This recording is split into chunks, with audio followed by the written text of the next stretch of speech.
Dans cette vidéo, je vais te montrer exactement comment j'ai fait pour réaliser mon dernier CV, donc le CV qui m'a permis d'obtenir mon emploi actuel en seulement 2 semaines. Car il s'est littéralement passé 2 semaines entre le moment où j'ai fait mon CV et le moment où j'ai signé l'offre d'emploi. Donc tout de suite, je vais te montrer exactement comment j'ai fait ce CV en te partageant mon écran. On se retrouve tout de suite sur mon ordinateur. Donc, pour éditer mon template de CV, c'est très facile. Vous allez sur Canva, donc avec le lien que je vous ai partagé, vous faites dupliquer, voilà, ça créera une copie du template que je vous ai passé, et c'est cette copie que vous pourrez éditer. Donc ici, moi j'ai déjà fait la copie, vous double-cliquez sur le lien, et donc vous arrivez sur mon modèle de template que vous allez pouvoir tout simplement éditer extrêmement facilement. Donc on va commencer avec le plus simple, on va mettre notre nom et notre prénom. Donc dans ce cas-là, je mets mon nom et mon prénom. Attention, donc en France, il y a une particularité, c'est qu'on met souvent le nom de famille en majuscule et juste le prénom avec une majuscule à la première lettre. Ça permet de différencier le nom de famille du prénom, parce qu'il y a beaucoup de noms de famille ou de prénoms suivant les origines sociales où on a du mal à distinguer si c'est un nom ou un prénom. Donc le simple fait de mettre en majuscule votre nom de famille, ça permet instantanément au recruteur de comprendre voilà, quel est votre prénom, quel est votre nom de famille. Donc je vous invite vraiment à le faire. Plus vous faciliterez la tâche des recruteurs, plus ça rendra la lecture de votre CV simple, agréable, cohérente, et donc ça démultipliera complètement vos chances d'être pris en entretien. Donc au sujet du nom et du prénom, voilà, il y a des personnes qui ont des noms à rallonge, voilà, suivant les origines sociales, suivant les origines géographiques.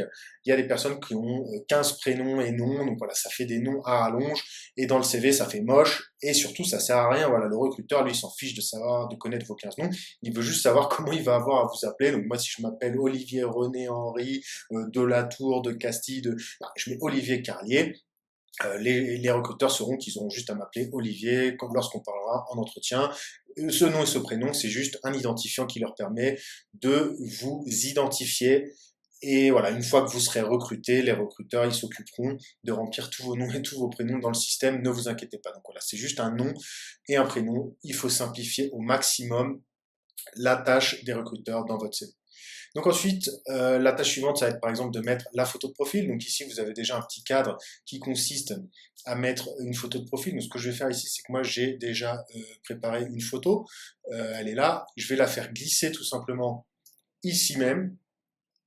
Et vous allez voir que la photo, elle est maintenant donc, sur le CV. Il faut juste que j'arrive à la choper. Elle est là. Et vous la mettez ici dans le cadre. Et automatiquement, voilà, vous aurez vu que automatiquement, on va remettre ça en grand. D'ailleurs, je vais en profiter pour faire un petit zoom là sur le CV, histoire que vous voyez un petit peu mieux voilà, ce qu'on est en train d'écrire et de faire. Donc vous voyez que la photo, c'est automatiquement centré donc, dans le cadre, et elle a été même rognée. Donc voilà, c'est une photo en cercle, et donc ça permet de respecter le design du CV que je vous propose. Donc voilà, c'est extrêmement simple, hein. Vous prenez votre photo, vous la faites glisser automatiquement, elle sera centrée, rognée, elle sera parfaite, donc vous n'avez pas du tout à vous ennuyer. Au pire des cas, vous aurez juste à couper en carré votre photo, mais normalement, vous pourrez la replacer, donc voilà, il n'y a aucun problème. Maintenant, ce qu'on va faire, c'est qu'on va continuer à remplir vos données personnelles. Donc les données personnelles, ici, moi, je me contente de mettre le minimum indispensable pour les recruteurs, c'est-à-dire mon âge, où j'habite, un numéro de téléphone où me joindre et une adresse email. C'est tout, pas plus. Voilà. Tous les gens qui mettent qu'ils ont permis B, permis C, je sais pas quoi, qui mettent qui sont mariés, qui ont tant d'enfants, tout ça, c'est que des choses qui vont potentiellement vous exclure, qui vont permettre la discrimination de la part des recruteurs. Donc, je vous recommande de mettre le minimum possible. Et en l'occurrence, certaines personnes mettent leur date de naissance. Pourquoi mettre une date de naissance? Ce qui complique la tâche encore des recruteurs pour calculer votre âge. Moi, je mets mon âge. Là, en ce moment, au moment où j'envoie ce CV, j'ai 37 ans. Eux, quand ils vont recevoir et lire le CV, ils verront que j'ai 37 ans. Et ici, ils ont besoin de ma date de naissance. Encore une fois, ils me contactent, ils me demandent, et encore une fois, au moment de l'embauche, moi je leur donnerai toutes les données dont ils ont besoin. Donc au niveau de l'adresse postale, vous n'êtes pas obligé non plus de mettre votre adresse exacte avec le numéro de rue, avec le numéro d'appartement, si c'est dans un appartement, voilà. Il y a des personnes à qui ça gêne un petit peu de mettre des données personnelles. C'est mon cas d'ailleurs, moi j'aime pas trop mettre trop de données où j'habite exactement et tout ça. Donc si vous êtes tout simplement gêné pour dire où vous habitez, vous pouvez tout simplement dire le quartier dans lequel vous habitez, la ville dans laquelle vous habitez. En l'occurrence, voilà, là je mets juste 75 000 Paris, c'est un exemple, j'habite pas du tout à Paris, mais c'est pour vous donner un exemple. Au pire à Paris, comme c'est une grande ville, on peut mettre l'arrondissement. Voilà, j'habite dans le 7e arrondissement à Paris, et voilà, je suis pas obligé de mettre mon adresse exacte. La seule chose ici qui importe aux recruteurs, c'est vraiment de savoir combien de temps est-ce que vous allez mettre pour venir au travail? Est-ce que ça va être compliqué pour vous? Si c'est un emploi qui est dans le 7e arrondissement de Paris, c'est pas du tout la même chose si je dis que j'habite à Blois et que je dois prendre un train pendant 1 heure et demie tous les jours pour aller dans le centre de Paris, que si je dis que j'habite directement dans le 7e arrondissement de Paris ou dans le 10e arrondissement de Paris. Je connais pas trop Paris et ses arrondissements, mais ce que je veux dire, c'est que voilà, il faut juste permettre aux recruteurs d'identifier à peu près où vous habitez et si ce sera facile ou pas pour vous de vous rendre sur votre lieu de travail. Donc ensuite, le numéro de téléphone, donc là je vais laisser des données aléatoires, mais mettez voilà tout simplement les 10 chiffres de votre numéro de téléphone là où vous serez joignable. Si vous avez plusieurs numéros, mettez le numéro qui sera, voilà, donc vous êtes sûr de pouvoir répondre, parce qu'ils vont vous appeler sur ce numéro, le but c'est de pouvoir répondre et pas rater une opportunité d'avoir un emploi. Et ensuite, votre adresse email. Bon, voilà, je vous laisse remplir tout simplement votre adresse email. Donc ensuite, on va remplir le titre. Donc le titre, c'est votre titre. C'est le titre de votre poste, de votre profil. Comment est-ce que vous vous appelez? Donc moi, dans mon cas, je travaille depuis des années dans le service d'architecture de sécurité d'une banque. Donc le titre en général utilisé pour ce genre de poste, peu importe dans quel domaine encore plus précis on travaille dans l'architecture. Moi, en l'occurrence, je travaille dans la partie cryptographie de l'architecture, mais voilà, en général, on utilise le terme d'architecte, architecte de sécurité. Voilà, architecte de sécurité. Donc pareil là, je vous invite, si vous ne savez pas exactement quel titre utiliser, à faire des recherches, rechercher sur LinkedIn vos collègues, des personnes qui font à peu près le même emploi, et essayer de voir quel est le titre qu'ils s'auto-octroient, ou le titre qu'ils utilisent pour se vendre. Je pense que le titre c'est quand même assez important, parce que c'est ce qui peut te donner envie ou non aux recruteurs. Voilà, dans mon cas, moi, je ne me considère pas comme un architecte. Je ne suis pas la personne qui va designer complètement toute l'architecture, mais je travaille dans la partie architecture. Donc, c'est le titre que mes collègues utilisaient. C'est le titre que j'ai décidé d'utiliser sur mon CV. Donc, n'en faites pas non plus des montagnes. Évitez les choses, les titres qui essayent de trop se mettre en valeur, voilà, qui essayent de trop briller. Ça peut faire fuir les recruteurs. Essayez juste d'être honnête. Regardez tous vos collègues, comment ils s'appellent sur LinkedIn, et utiliser le même titre. Donc voilà, là on a rempli le bandeau. Donc le bandeau, ce que je considère, c'est toute cette zone-là dans le CV. Donc c'est ce qui permet d'avoir en un clin d'œil notre nom, notre prénom, notre photo, notre âge, où à peu près on habite, comment nous contacter, et le titre qu'on s'octroie, voilà, le titre qu'on considère qui correspond à notre profil. Donc ensuite, la partie suivante que j'adore dans les CV, c'est une toute petite bande aussi, donc une bande assez étroite, hein, qui va pas occuper énormément d'espace dans le CV pour laisser justement beaucoup de place après pour développer le CV. Et cette bande, donc j'aime bien mettre un résumé de profil. Donc ça va être un petit texte comme ça de 3 lignes qui va tout simplement permettre de donner envie aux recruteurs de lire la suite. Voilà, ce résumé de profil, il permet d'avoir un aspect en 1 seconde à peu près, de savoir à qui on a affaire. Donc vous allez me dire que c'est pas forcément utile parce qu'on a tout le détail après dans le CV, mais c'est aussi un moyen de montrer votre capacité de rédiger, votre capacité de prendre la distance et de résumer, de vous présenter. Voilà, en fait, ça démontre en soi une compétence, même si vous ne vous en rendez pas compte. Donc faire un petit résumé qui donne envie, c'est souvent des points gagnés dès le début du CV. Voilà, la personne qui va tomber sur votre CV en un clin d'œil, elle va avoir les informations importantes, elle va avoir un petit résumé de profil et ensuite elle pourra se plonger plus en profondeur, suivant son temps, suivant ses motivations, dans le reste de votre CV. Voilà, rappelez-vous toujours qu'un recruteur, il va passer que 1, 2, 3 minutes sur un CV. Il a des fois des montagnes de CV sur son bureau. Donc, si vous arrivez à lui donner envie juste en 30 secondes de lire la suite de votre CV, des fois, il va juste survoler la suite, il va faire «Ok, c'est bon, je le mets sur la pile des gens qui vont être reçus en entretien ou que le chef d'équipe va choisir». Parce que des fois, voilà, le RH, c'est juste un premier filtre. Juste avec ce petit résumé de profil, vous allez des fois passer le premier filtre. Donc, je vous invite à vraiment faire ce travail pour essayer d'optimiser une phrase ou deux pour vraiment donner envie aux recruteurs. Et moi, dans mon cas, voilà, j'ai des activités d'ingénieur donc en architecture de sécurité dans le milieu bancaire. Donc c'est ce dont je vais parler beaucoup dans mon CV. Mais voilà, j'ai aussi des activités dans mon temps libre.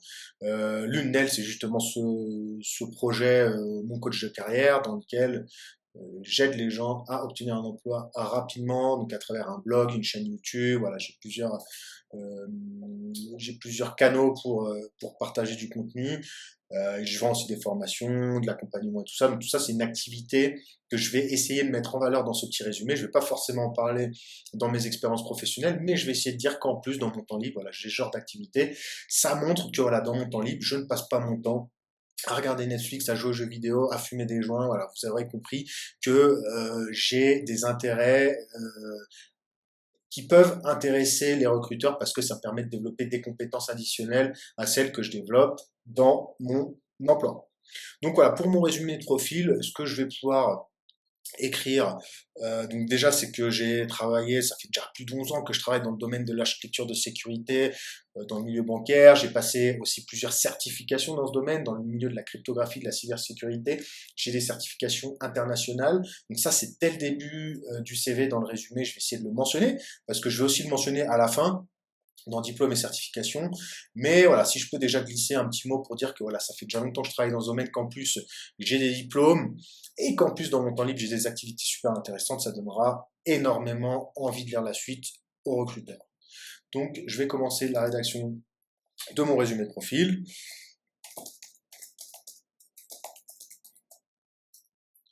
Donc dans le domaine de l'architecture de sécurité et de la cryptographie, hein, je vais mettre parce que je travaille vraiment, moi je suis cryptographe en fait, je travaille dans la partie cryptographie de l'architecture. Voilà, ça fait toujours envie, c'est toujours impressionnant pour les recruteurs de voir exactement dans quel domaine je me suis spécialisé. Donc avec plus de 11 ans d'expérience dans le domaine de l'architecture de sécurité et de la cryptographie, je vais mettre que je suis titulaire de plusieurs certifications dans ce domaine. Voilà, ça montre que j'ai 11 ans d'expérience, que j'ai des certifications, que je travaille dans l'architecture de sécurité et dans la cryptographie. Donc déjà, ça donne en une phrase, en une seconde, un bel aperçu de qu'est-ce que je fais et quel a été mon parcours dans ces 11 dernières années. Et aussi, comme je vous le disais, je vais essayer de mentionner que j'ai des activités, que je suis passionné par le web, je suis passionné par le marketing en ligne, et c'est des activités dans lesquelles je me forme et dans lesquelles voilà, j'agis dans mon temps libre. Ça permettra de compléter vraiment mon profil d'ingénieur, voilà, avec des activités d'entrepreneur. Donc, je vais mettre que je suis alors passionné par le web, passionné par le web.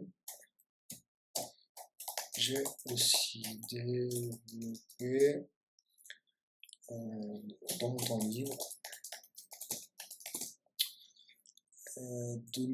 J'ai fait quand même pas mal de sites web hein, avant de me lancer dans l'entrepreneuriat sur le web. J'avais une mini-agence où je créais des sites web pour des entreprises, pour des amis.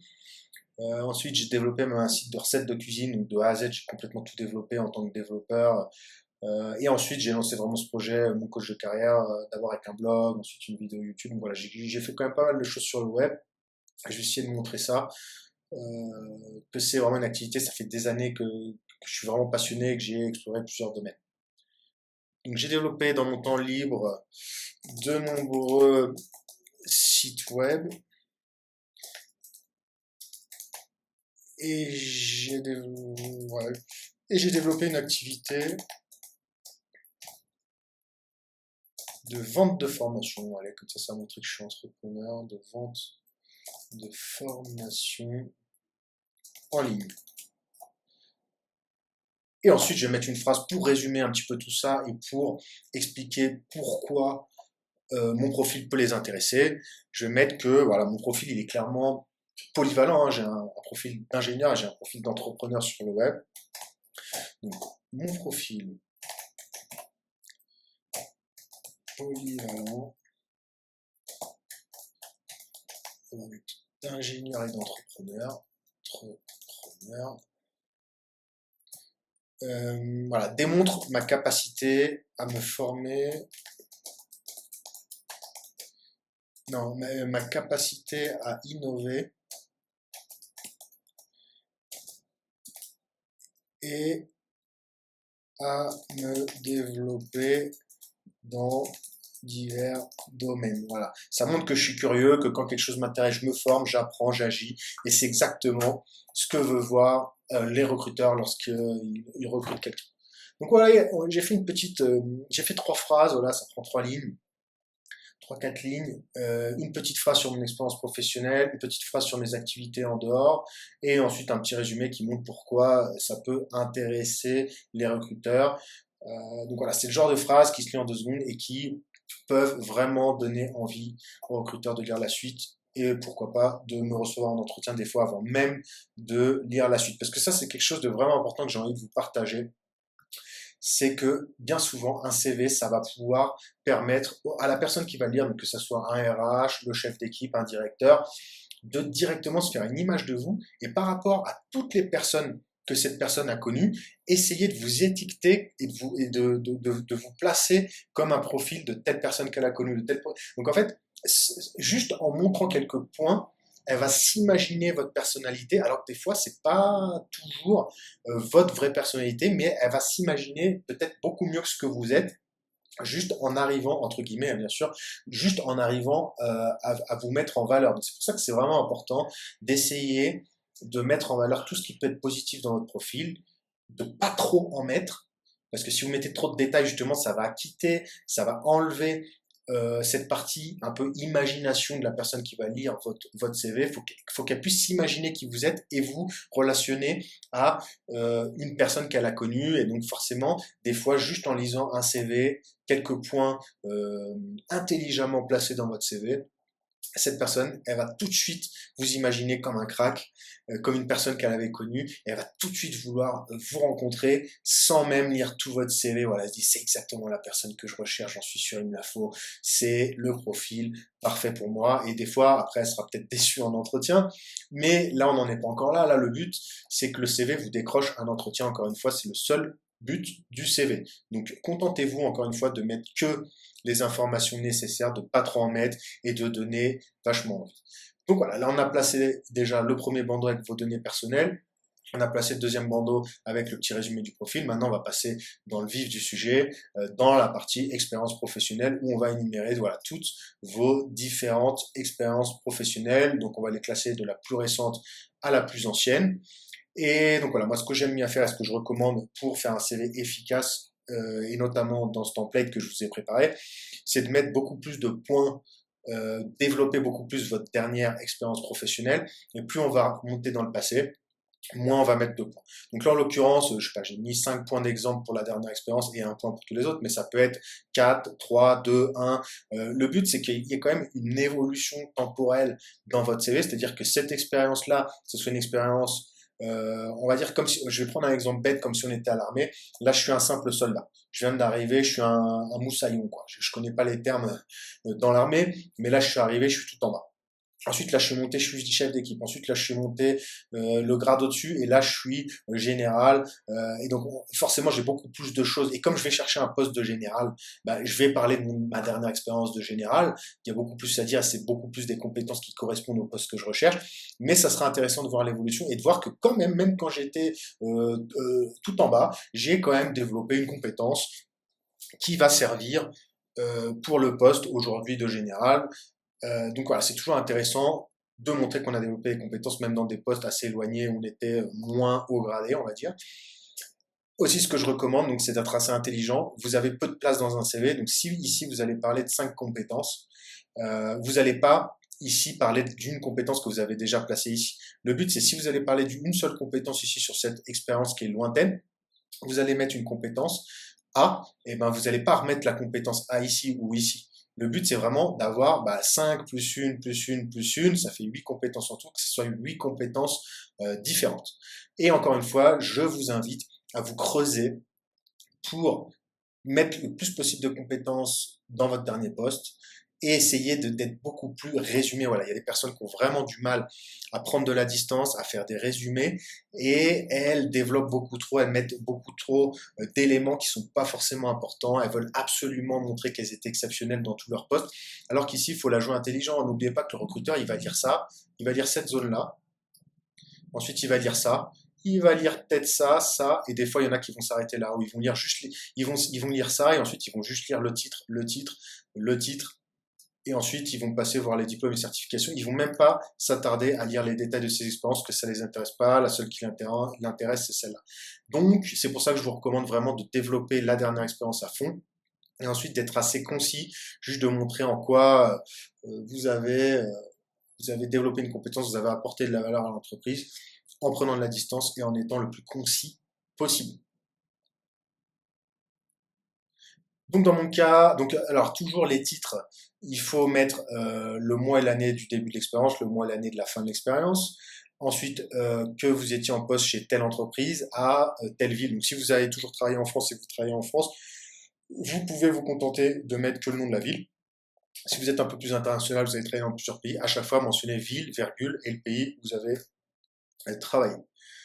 Ah aussi, il y a quelque chose que je voulais vous dire juste avant de continuer, c'est que si votre dernière expérience a été un échec, c'est-à-dire peut-être que vous avez eu là des grandes expériences qui ont duré 3, 4, 5, 6 ans, et qu'ici vous avez une expérience de 6 mois qui a mal tourné, bien évidemment, vous n'allez pas développer cette dernière expérience le plus. Non, vous allez mettre une petite ligne et rapidement démontrer que vous avez fait le boulot, mais vous allez expliquer pourquoi peut-être elle a été écourtée cette expérience, et vous allez essayer de développer l'expérience juste avant, qui a été vraiment l'expérience dans laquelle vous allez pouvoir considérablement montrer que vous avez des compétences qui peuvent intéresser les recruteurs. Donc ici, je vais mettre que ma dernière expérience, elle a commencé dans cette entreprise en novembre 2012. Hop. Que cette expérience, en fait, elle continue encore aujourd'hui, parce que je suis encore en poste et je vais chercher un nouvel emploi. Donc je vais mettre tout simplement aujourd'hui. Donc novembre 2012 à aujourd'hui, donc ça fait voilà un certain nombre d'années que je suis en poste, et je vais mettre que je suis architecte de sécurité chez telle entreprise. Je vais pas vous dire exactement dans quelle entreprise je travaille, c'est pas le but. Donc architecte de sécurité chez, donc on va mettre blablabla, blablabla holding, et donc voilà, moi comme ceux qui me suivent depuis longtemps savent que je vis à Mexico depuis déjà une dizaine d'années, et que voilà, je travaille à Mexique. Et c'est important de mettre la ville et le pays parce que dans mes études, et j'ai étudié en France, voilà, donc j'ai un parcours plus international, donc c'est important de mettre la ville et le pays dans chaque expérience. Et ensuite, là, je vais essayer de vraiment développer les points les plus importants dans cette expérience qui est encore en cours et que ça fait déjà plus de 10 ans que je suis en poste. Donc, alors là, je vais parler un peu plus technique, hein, ça va être peut-être moins intéressant pour vous, mais le but ici, c'est que vous compreniez comment je construis mes phrases, comment j'essaie de mettre en valeur tout ce que j'ai fait. Donc, une de mes tâches, c'est que j'ai installé et j'ai administré un produit qui s'appelle le Volt. Donc le Volt, c'est un coffre-fort chiffré qui permet de garder des secrets. Donc, ce qu'on appelle des secrets en informatique, c'est des données qui doivent rester secrètes, par exemple un mot de passe. Donc avant, ce qui se faisait, et c'était un gros problème pour la cybersécurité, c'est que les développeurs, quand ils développaient une application et que l'application se connecte par exemple à une base de données, ils mettaient le user password en dur dans le code qui permettait de se connecter à la base de données. Donc, n'importe qui récupérait un bout de code, qui avait accès au code, avait l'utilisateur et le mot de passe pour se connecter à une base de données. Et une base de données, c'est là où il y a toutes les données, par exemple, des clients, c'est quelque chose de vraiment important. Donc, ce qui a été pratiqué en fait pour augmenter la sécurité, c'est que les développeurs n'ont plus ce mot de passe. Voilà, ils n'ont même plus le mot de passe.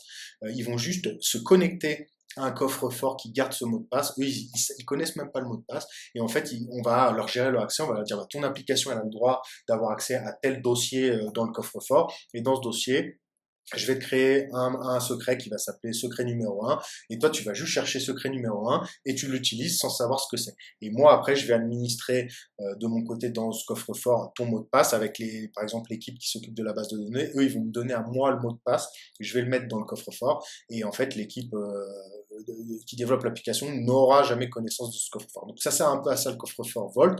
Et donc je vais expliquer que moi donc, je suis dans une banque international, je suis dans l'équipe holding, c'est-à-dire que je suis pas lié au Mexique, je suis lié en fait à tout le continent, à toute l'Amérique latine. J'ai installé donc Vault pour toutes les architectures de tous les pays de cette banque.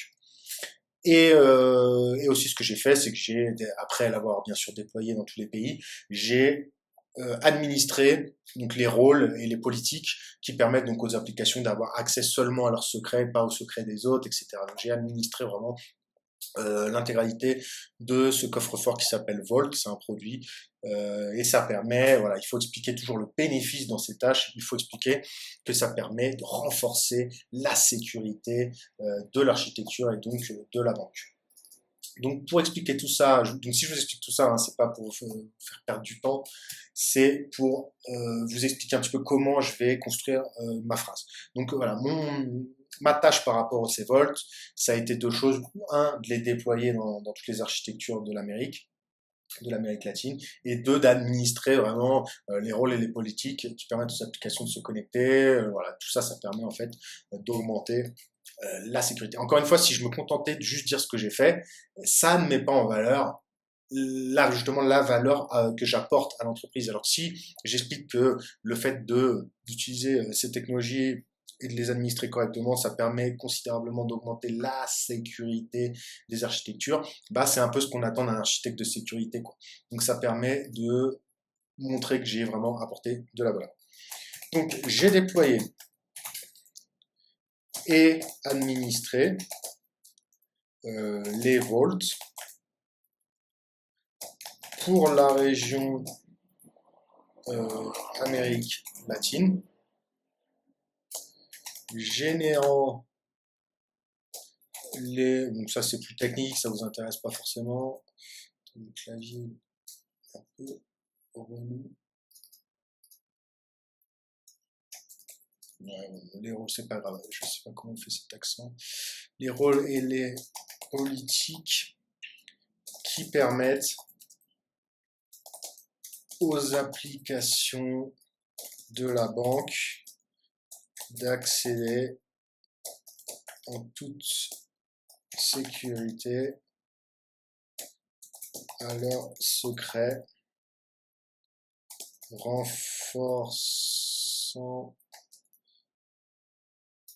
ainsi l'architecture ou l'infrastructure plutôt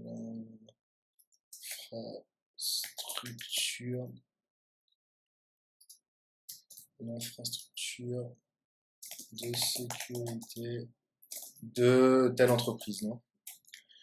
Voilà. Donc voilà, vous avez une idée en gros d'une phrase. Qu'est-ce que vous avez fait? Comment vous l'avez fait? Et qu'est-ce que ça a apporté comme valeur pour l'entreprise? Ça, c'est super important. Donc je vais parler, donc on va pas faire tout le détail de tout mon CV. Je vais vous montrer un deuxième exemple. Alors quel exemple je pourrais prendre? Ok, donc je peux parler de ça. Donc il y a une des autres tâches que je réalisais vraiment au quotidien dans cet emploi, ça a été de générer les configurations cryptographiques de chaque application. Donc, par exemple, une application mobile de la banque a dit, moi, j'ai besoin d'envoyer telle donnée chiffrée à telle autre application ou telle donnée tokenisée, on appelle ça. faire une signature digitale à tous les processus de cryptographie utilisée par la banque. En fait, ça passait par moi. On me disait clairement, j'ai besoin de ça. Moi, je crée cette configuration cryptographique avec les clés cryptographiques qui correspondent et je les mettais dans l'architecture pour qu'elle puisse les utiliser, ces applications. Donc ici, il faut que je mentionne que c'est quand même encore une fois pour toute la région Amérique latine, c'est-à-dire que j'ai fait le Mexique, les États-Unis, le Chili, le Pérou, la Colombie, l'Argentine, là où il y a des banques, enfin notre banque est présente. Donc ça montre vraiment que j'ai un côté vraiment international, que j'avais beaucoup de projets à gérer. Ça permet de mettre en valeur certaines compétences. Je vais dire aussi que j'ai créé énormément de configuration, parce que ça fait déjà, ce système-là, on l'a mis en place il y a allez, 4-5 ans. J'ai dû faire entre les environnements de test et les environnements en production, allez, je dirais 300 en test, donc on double un peu moins en production, allez, 500 configurations en tout, j'ai déjà généré moi pour toute l'Amérique latine de cette banque. Donc ça montre que je suis responsable, que ça vraiment que tout passait par moi, parce que j'ai quand même créé de la configuration, de la quantité de configuration. Et je vais essayer de mettre un petit point à la fin pour expliquer que tout ça, ça permet de crypter les données de la banque, les données sensibles de la banque, de toutes les différentes applications bancaires.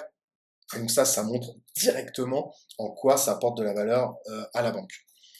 Donc j'ai installé et maintenu les composants cryptographiques globaux. Quand on dit globaux, c'est parce que c'est un groupe, hein. Donc, c'est-à-dire que moi, je m'occupais au niveau global de tout ça, pas au niveau juste de la banque au Mexique, par exemple.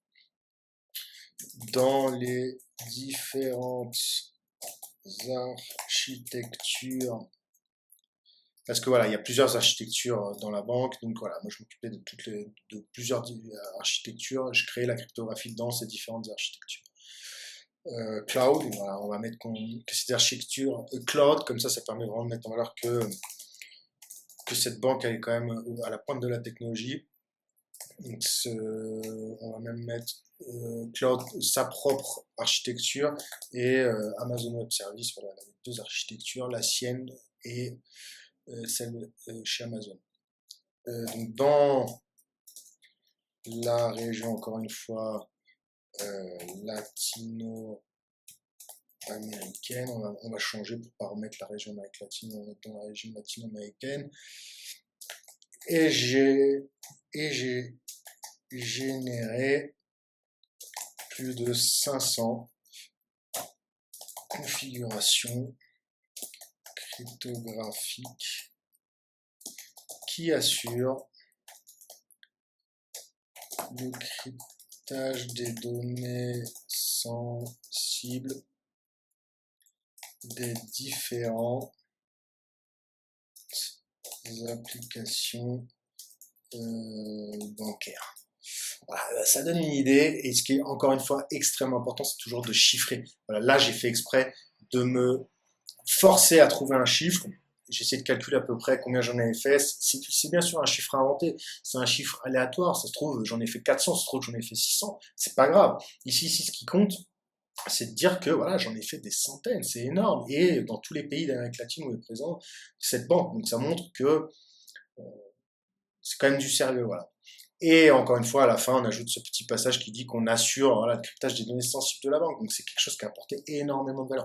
Donc voilà, là sur les deux premiers points, il y en a un où je dis que quand même j'assure la sécurité de l'infrastructure de la banque grâce à l'installation et l'administration des coffres-forts pour les secrets.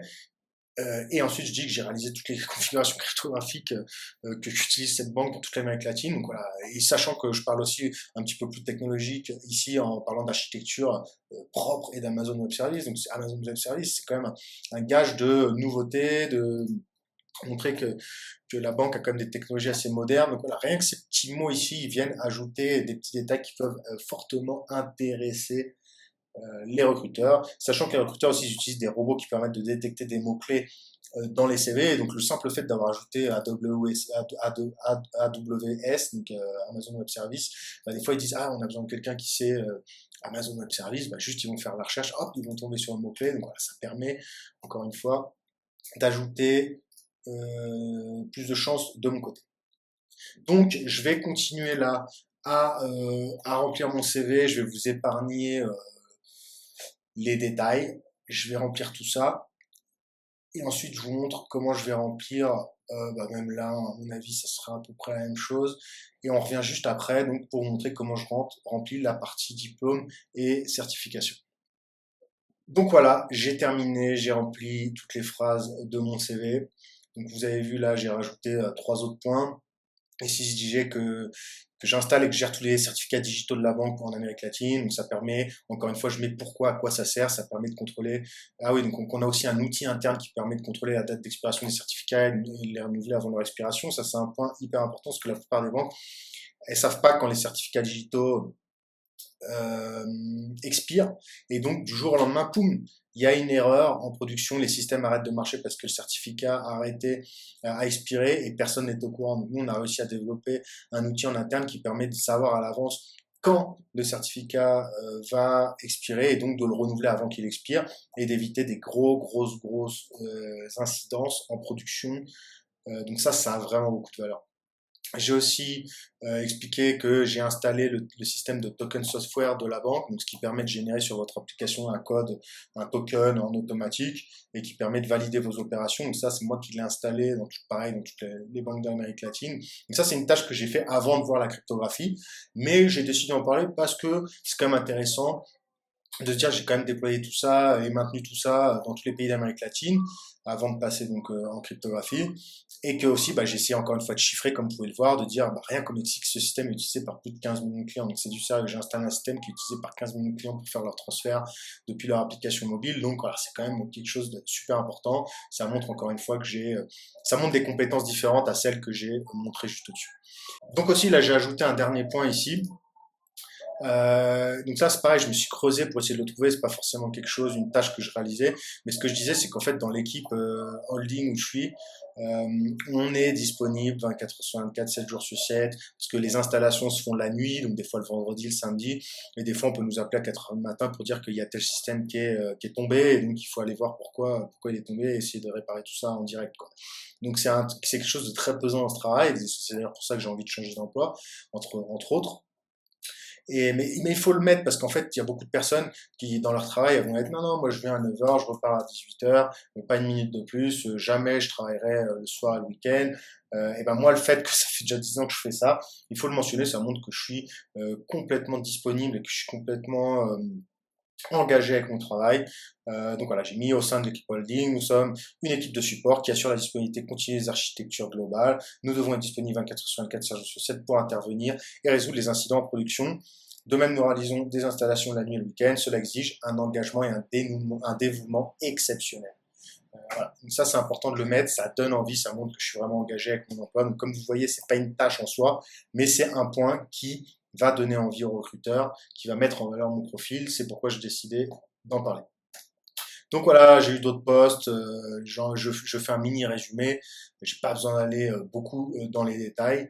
Là, je fais pas une liste de compétences, sinon je fais un petit résumé de 3 4 lignes pour expliquer un peu ce que j'ai fait, comment je l'ai fait, qu'est-ce que ça a apporté à l'entreprise.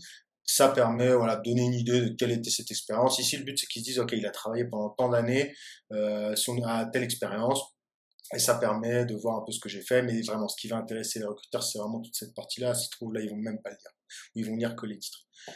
Et aussi, j'ai décidé de parler d'une expérience, d'un projet personnel, donc le site de cuisine que j'ai développé de A à Z, que j'ai mis en ligne, que j'ai maintenu pendant des années. J'ai décidé d'en parler parce que ça permet, en fait, que le problème, c'est que quand je suis arrivé au Mexique, donc septembre 2011, une fois que j'ai été diplômé, ensuite, je suis resté pendant 8 mois sans travailler parce que déjà le fait d'arriver, m'installer dans le pays, puis j'avais pas le visa pour pouvoir travailler, j'ai mis un peu de temps à l'avoir. J'ai travaillé tout de suite en mai 2012 quand je l'avais. Mais non, pour pas avoir un trou dans mon CV, pour pas dire que j'ai rien foutu pendant tout ce temps-là, et d'ailleurs c'est vrai, j'ai développé un site internet de toutes pièces pendant ce temps-là. Et donc ça permet de remplir ce trou, de dire que pendant tout ce temps-là, il n'y a pas un moment de trou. C'est-à-dire que je suis parti, j'ai été diplômé en septembre 2011. En octobre 2011, j'étais au Mexique déjà en train de développer mon projet. Et en mai 2012, j'arrêtais. En mai 2012, je rentrais dans un emploi officiel. Donc ça permet de boucher le trou. Et là, j'ai dit que j'ai créé une plateforme dans cette de cuisine avec telle technologie. Ça permet de savoir que je connais ces technologies ici, que je suis développeur. et que j'ai réalisé l'intégralité du projet, le design, le développement, l'administration, le référencement, la gestion de contenu, la gestion des réseaux sociaux. C'est un projet aussi, j'ai même appris à développer des applications iOS parce que je voulais faire l'application de mon site de cuisine pour iPhone. Et j'utilisais tel type de service, machin, enfin c'est des trucs techniques, mais ça permet de voir que je connais cette technologie et que voilà, je reste pas à rien faire, j'aime apprendre et j'aime aller jusqu'au bout des choses. Donc ça, c'est des choses qui donnent vraiment envie de nous connaître au moins, pas forcément de nous embaucher, mais au moins de nous recevoir en entretien. Donc là, on a fini la partie expérience professionnelle. Donc avant d'aller plus loin, je voulais quand même vous montrer un peu la partie mise en page. La partie mise en page, comme vous voyez, c'est un cadre, un carré pour les titres, un espace de texte pour développer le texte. Et en gros, c'est à peu près 7 et donc une petite ligne blanche aussi, une ligne bleue aussi en dessous pour faire joli. Donc ça, c'est des éléments en fait que vous pouvez déplacer dans le dans l'espace.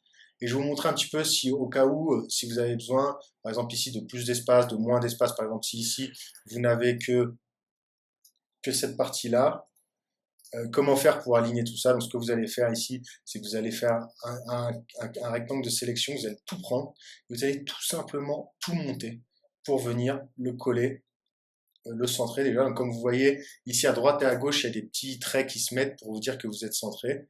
Voilà.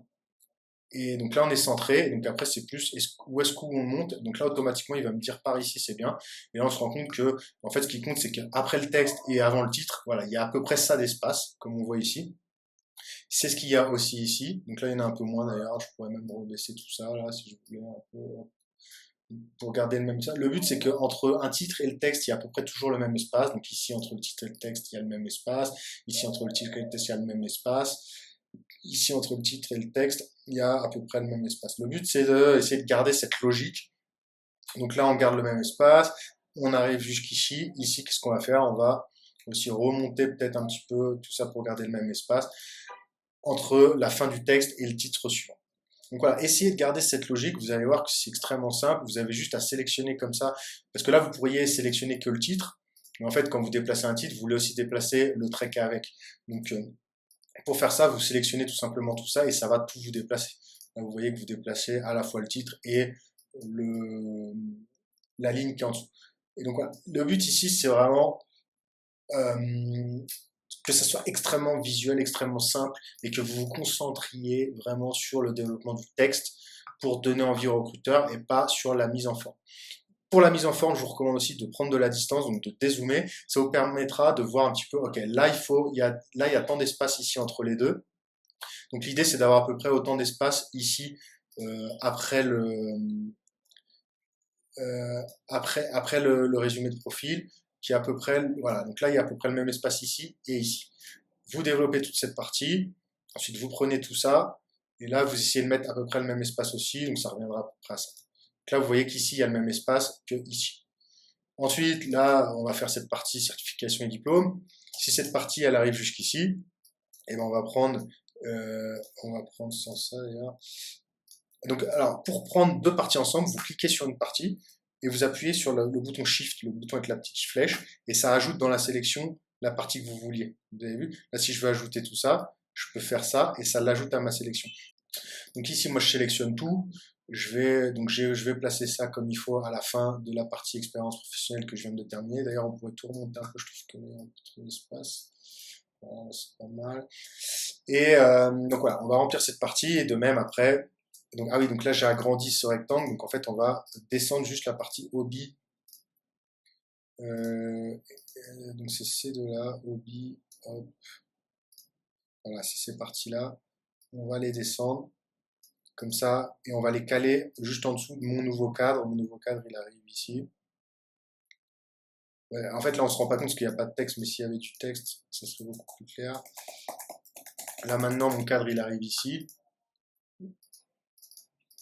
Et d'ailleurs, le cadre, normalement, il s'ajuste automatiquement au texte, vous avez vu. Donc, on laisse un petit espace quand même et on va coller la partie hobby en dessous, tout simplement. Et on essaye de faire en sorte qu'il y ait le même espace entre la fin du texte ici et la partie hobby. D'ailleurs, on va enlever ça. Parce que souvent, en fait, le logiciel fait une position Voilà, il le cale automatiquement et ça permet d'avoir toujours le même espace. Il vous fait une proposition. Donc voilà, ça c'est pour la mise en page. On va revenir maintenant à la partie pour les diplômes et certifications. Donc moi, ce que je fais ici, c'est que ça fait déjà 12 ans que je suis dans le monde du travail, et un peu plus. Et les études, c'est pas si important. Il y a beaucoup trop de personnes qui sont trop attachées à leurs études, qui essaient qui utilisent beaucoup trop d'espace pour parler des études, alors qu'en fait, les études, on s'en fiche complètement. Ce qui compte, c'est vraiment ce qu'on a fait avec nos études, ce qu'on a réussi à, à faire dans nos expériences professionnelles, les compétences qu'on a réussi à développer. Que ça soit d'ailleurs, j'en profite pour vous dire que c'est aussi important de parler de compétences techniques que de compétences comportementales. Donc, les compétences comportementales, c'est ce qu'on appelle les soft skills. Donc dire que vous avez développé une capacité à gérer beaucoup mieux le stress, c'est important par exemple. De dire que vous avez développé une capacité pour interagir avec les autres, c'est hyper important. Voilà, c'est des choses qui sont beaucoup recherchées par les recruteurs. Donc essayez, au lieu de dire que vous êtes sociable et que vous êtes résistant au stress, non, expliquez avec tout un point. Parce que comme vous l'aurez compris, chaque point c'est pour développer une compétence. Ici, bah, développer tout un point complet pour expliquer pourquoi aujourd'hui vous êtes beaucoup plus résistant au stress parce que vous avez trouvé telle manière de vous organiser, de gérer 15 projets en même temps. Voilà, il faut expliquer pourquoi vous êtes résistant au stress. Il faut prouver vos dires et pas juste annoncer résistant au stress. Les recruteurs, voilà, ils voient un CV avec écrit résistant au stress et sociable. Voilà, c'est du copier-coller que tout le monde met et ça n'a aucune valeur et ça n'apporte rien à votre CV. Alors que si vous développez dans un point, comme par exemple moi j'ai mis ici dans mon dernier point que je viens de supprimer que euh, je suis disponible 24 sur 24, tout ça c'est quand même une compétence. Donc c'est pour ça que je l'ai mise, mais il faut développer un point complet, expliquer pourquoi on se permet de dire qu'on a telle compétence. Donc on revient ici au diplôme et certification. Moi ce que je préfère mettre en valeur ici c'est mes certifications, parce que mon diplôme d'école d'ingénieur d'il y a 13, 14 ans, ou 12 ans, ou je ne sais plus combien, c'est pas important. Par contre ce qui est important c'est que derrière, dans mes dernières années de travail, j'ai passé alors, une certification de communication, alors on appelle ça, nous en Espagne, communication non violente. Je crois que vous appelez ça différemment en France, la communication non agressive ou je sais pas quoi. Bon, bref, on s'en fout. Moi, je vais mettre que j'ai un diplôme en communication non violente. Donc ça, c'est une compétence comportementale. Ensuite, en compétences techniques, bah, j'ai passé une certification de Cyber Security Essential. Donc les bases de la cybersécurité. D'ailleurs, c'est chez Isaka, je peux le mettre. J'ai passé, par exemple, une certification de Management 3.0, c'est comme ça qu'elle s'appelle, cette certification. Ça permet d'être un manager avec des techniques assez modernes. J'ai aussi une certification, enfin un cours, j'ai plutôt un cours en intelligence émotionnelle. C'est pareil, tout ça je le mentionne parce que c'est des choses que j'ai fait, des choses pour lesquelles j'ai payé, donc je n'ai pas payé moi directement, c'est mon entreprise qui me l'a payé. Mais c'est des choses importantes à mentionner, ça apporte de la valeur à votre profil. Voilà, j'ai un diplôme aussi en Amazon Web Service Essentials, donc les bases de Amazon Web Service. J'ai un diplôme qui s'appelle SS, donc c'est Encryption et Specialist, donc c'est une certification dans le domaine de la cryptographie. J'ai aussi une certification en réseau qui s'appelle CCNA, et c'est le CCNA Exploration, c'est pareil, c'est la base. Je l'ai. Donc voilà, là j'ai fait une liste de les certifications et les cours que j'ai suivis ces dernières années. Pour moi, ça a beaucoup plus de valeur que savoir quelle école d'ingénieur j'ai fait, quelle licence j'ai fait dans telle université, tout ça on s'en fiche un peu. Mais je vais quand même le remplir rapidement et on revient juste après. Donc voilà, je viens de remplir donc mes certifications, mon diplôme d'ingénieur dans tel diplôme d'ingénieur informatique et réseau à telle ville France. Et ici, j'ai ajouté 2 lignes parce que c'est quand même important. Je pense que ça apporte de la valeur de dire que j'ai fait un semestre au Danemark et un semestre au Mexique. Donc, un semestre au Danemark en anglais et un semestre au Mexique en espagnol. Ça permet vraiment de montrer que j'ai ça démontre beaucoup de compétences juste en quelques mots, en fait. Qu'on s'adapte à une autre culture, à un autre pays, qu'on s'adapte à une autre langue, qu'on apprend à parler ces langues aussi. J'ai même pas besoin, vous voyez, de mentionner mon niveau d'anglais, mon niveau d'espagnol. Juste le fait de dire que j'ai étudié en anglais, que j'ai étudié en espagnol, ça suffit pour faire comprendre que je comprends l'anglais, je comprends l'espagnol et je peux le parler. Donc voilà, essayez d'être intelligent dans votre liste de diplômes, de compétences ici ou de certifications et diplômes. Vous pouvez mettre que vous avez tel diplôme en anglais, tel diplôme en telle langue. Mais essayez encore une fois de vous focaliser sur ce qu'attendent les recruteurs pour le poste pour lequel vous postulez. Si c'est un poste en France pour travailler qu'avec des Français, c'est pas super utile de dire que vous parlez anglais ou italien ou je sais pas quoi. Par contre, si votre poste, c'est un poste de vendeur où vous travaillez tous les jours avec l'Australie, bah, évidemment, il va falloir démontrer que vous parlez anglais et que vous êtes complètement capable d'avoir des conversations en anglais avec l'Australie. Donc voilà, essayez vraiment de prendre du recul et d'être intelligent dans les choix que vous faites dans votre CV, parce qu'encore une fois, le CV, il faut mettre le moins de choses possible. Il faut pas balancer tout ce qu'on sait faire. Il faut mettre le moins de choses possible, mais il faut vraiment les mettre en valeur et que ce soit que des choses qui soient directement liées avec le poste pour lequel vous postulez. Si vous utilisez vraiment cette technique, ça va vous permettre de libérer énormément de place avec des choses inutiles. Et en fait, votre CV, ça va être un concentré, vraiment un concentré de choses extrêmement utiles, extrêmement importantes pour le recruteur. Voilà, là, c'est mon cas. Il y a peu de données, un résumé qui donne envie, des expériences professionnelles où je développe 5 compétences extrêmement utiles, extrêmement cherchées pour ce poste. Ensuite, pareil, là, j'explique ce que j'ai fait, ce que ça apporte dans chaque expérience. Je montre mes certifications, où j'ai passé mes diplômes, en 2 lignes. Voilà, ça, si vous vous rendez compte, toute cette partie-là, elle prend pas beaucoup de place, c'est un petit bandeau dans le CV. La partie la plus importante, ça va être vraiment celle-là et c'est celle pour laquelle j'utilise beaucoup plus de place. Et donc là, pour terminer notre CV, on va s'occuper de la dernière partie hobby, donc c'est pas obligatoire. Moi j'aime bien la mettre parce que les recruteurs, ce qu'ils cherchent avant tout, c'est une personne humaine, c'est une personne avec laquelle ils vont réussir à s'entendre, créer du lien tous les jours pour travailler ensemble. Et donc se focaliser juste sur le travail, ça montre qu'on est un peu un robot, une personne pas très sociable. Euh, et puis aussi parler de hobby, ça permet de montrer un peu ce qu'on fait dans notre temps libre et ça permet éventuellement de créer du lien avec les recruteurs. Je vais vous expliquer pourquoi. Si par exemple vous jouez au golf et que justement le recruteur joue au golf, ça va faire tilt dans sa tête. Il va tout de suite se dire waouh, on a quelque chose en commun avec Olivier. Lui aussi joue au golf. On a sûrement beaucoup à se dire. Allez, je le ressens en entretien. Et en fait, pas grand monde le sait. Il n'y a pas grand monde qui vous le dira et qui l'a compris. Mais en fait, l'embauche, ça joue à 80% sur l'émotion. C'est une personne humaine qui choisit le candidat et elle va choisir le candidat avec lequel elle a plus de feeling, avec lequel elle se sent le plus à l'aise.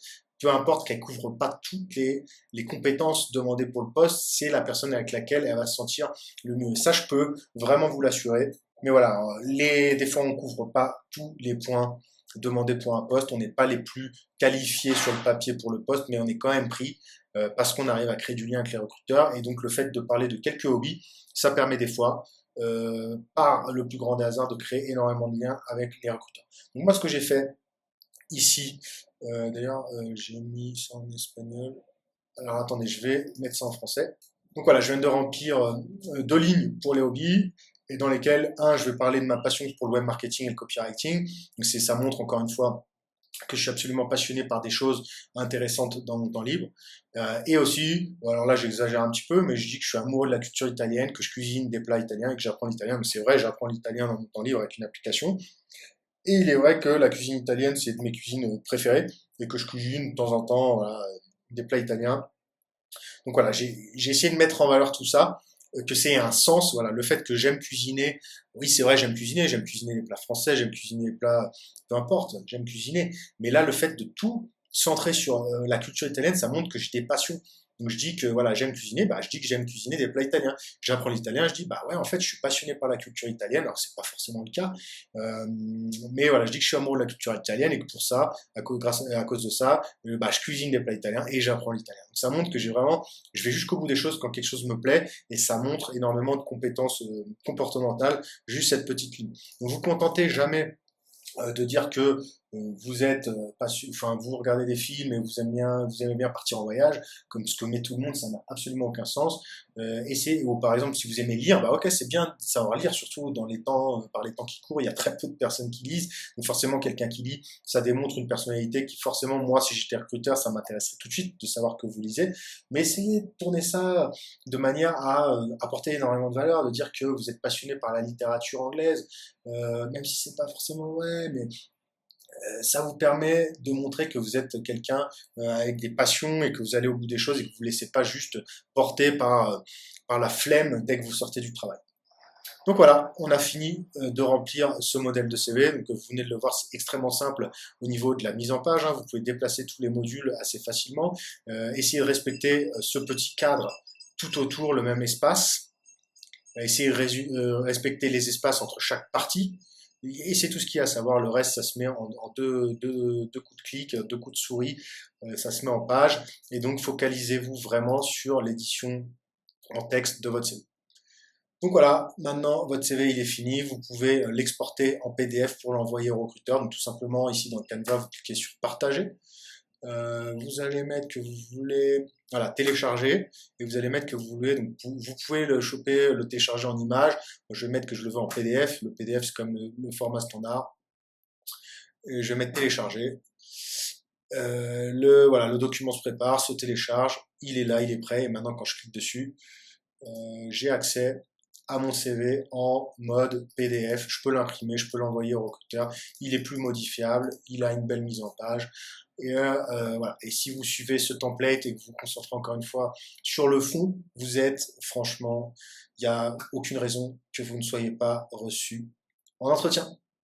Donc voilà, mon CV est prêt, il n'y a plus qu'à l'envoyer en format PDF au recruteur. Donc alors c'est sûr, cette vidéo c'est un concentré, hein. Créer un bon CV, ça dure beaucoup plus que le temps de cette vidéo, voilà, à peu près 1 heure. Ça demande de se relire encore et encore, donc ça peut durer plusieurs jours. Le but c'est vraiment d'optimiser les phrases encore et encore jusqu'à ce qu'elles provoquent l'effet waouh quand tu les lis. Mais voilà, tu as à peu près compris le principe. Donc ce CV, il a obtenu 100% de réponses positives. C'est-à-dire qu'à chaque fois que je l'envoyais, je recevais une invitation pour aller en entretien. Donc alors je te dis pas ça du tout pour me vanter, je dis ça plutôt pour essayer de te motiver toi aussi à travailler sur un CV efficace qui va te permettre toi aussi de changer d'emploi peut-être ce mois-ci. Et tu vois, tu peux vraiment le faire, hein, c'est plutôt simple. En fait, il n'y a pas besoin d'avoir un profil extraordinaire avec les meilleures études, avec les meilleurs parcours, les parcours les plus prestigieux. Voilà, tout le monde peut réaliser un CV super efficace dans son propre domaine. Et d'ailleurs, si tu ne me crois pas, sache que l'emploi que j'ai obtenu, il n'a absolument rien à voir avec mes expériences passées. Voilà, il y a même des jours où je me dis pourquoi est-ce qu'ils m'ont embauché? Je n'avais vraiment pas du tout le profil pour ce genre de poste. Donc j'en suis arrivé à la conclusion qu'au final, bah, mon CV et ma prestation d'entretien les ont convaincus que j'étais une personne peut-être intelligente, qui peut s'adapter et que j'allais apprendre mon nouveau travail rapidement. Mais vraiment, sincèrement, crois-moi, mon nouvel emploi n'a absolument rien à voir avec mes expériences passées. Donc bref, tout le monde peut réaliser un CV efficace. En fait, toute la difficulté elle réside vraiment dans le fait de réussir à mettre en valeur nos compétences pour que ces compétences sautent aux yeux du recruteur. Car tu sais, les recruteurs, voilà, ils passent que souvent que quelques secondes, hein, au maximum quelques minutes sur ton CV, parce qu'en fait, ils ont une pile de CV, ils n'ont pas beaucoup le temps vraiment de regarder en détail ton CV. Et donc, il faut vraiment que l'information importante lui saute aux yeux. Et c'est justement pour ça que j'ai créé mon propre template, mon propre modèle sur Canva parce qu'en fait, je trouvais aucun modèle qui correspondait, qui me permettait vraiment de mettre en valeur ce que je voulais mettre en valeur. Donc c'est pour ça que j'ai réalisé mon propre modèle. Donc j'espère sincèrement que cette vidéo t'aidera à réaliser toi aussi un CV de fou. Et sache que tu as accès à mon template et aussi à toutes mes explications pour réussir ta recherche d'emploi dans ma formation vidéo Profil attractif. Donc c'est une formation vidéo dans laquelle je t'explique pas à pas comment obtenir n'importe quel emploi. Donc tu y apprendras notamment comment faire ton CV et créer des lettres de motivation originales hein, qui attirent l'attention des recruteurs. Mais tu y apprendras aussi comment postuler efficacement, comment avoir accès aux meilleurs emplois, ceux qui ne sont jamais publiés en annonce. Tu y apprendras aussi comment configurer ton profil LinkedIn hein, pour te développer ton réseau professionnel. Tu y apprendras aussi comment te préparer efficacement aux entretiens pour pouvoir créer du lien avec les recruteurs. Car on le sait, 80% du travail, en fait, c'est de réussir à créer du lien avec les recruteurs pour être pris. Pas besoin d'avoir toutes les compétences requises. D'ailleurs, j'en suis l'exemple. Hein, l'emploi pour lequel j'ai été pris, c'est pas du tout un emploi qui correspond à mon domaine ni à mes études. Et tu apprendras aussi comment négocier ton contrat et ton salaire. Donc c'est un programme complet hein, qui va droit au but, pas de blabla, pas de chichi. Le but c'est que toi aussi tu puisses commencer un nouvel emploi ce mois-ci. Pour finir, sache que je t'ai activé un coupon de 60% de réduction pour accéder à la formation, mais il n'est valable que pendant 24 heures. Donc pour en profiter, clique sur le premier lien dans la description. J'espère vraiment t'y retrouver, c'est complètement sans risque. Sache que si tu rejoins la formation et qu'elle ne te plaît pas, je te rembourse à 100% ton achat. Voilà, si ma formation ne t'aide pas, je ne veux pas de ton argent. Il n'y a pas de petite ligne trompeuse. Donc clique sur le premier lien dans la description pour choisir ton offre. Et si tu décides de te débrouiller tout seul, aucun souci, peut-être qu'on se retrouvera dans une vidéo YouTube ou peut-être dans ma newsletter. Bye bye.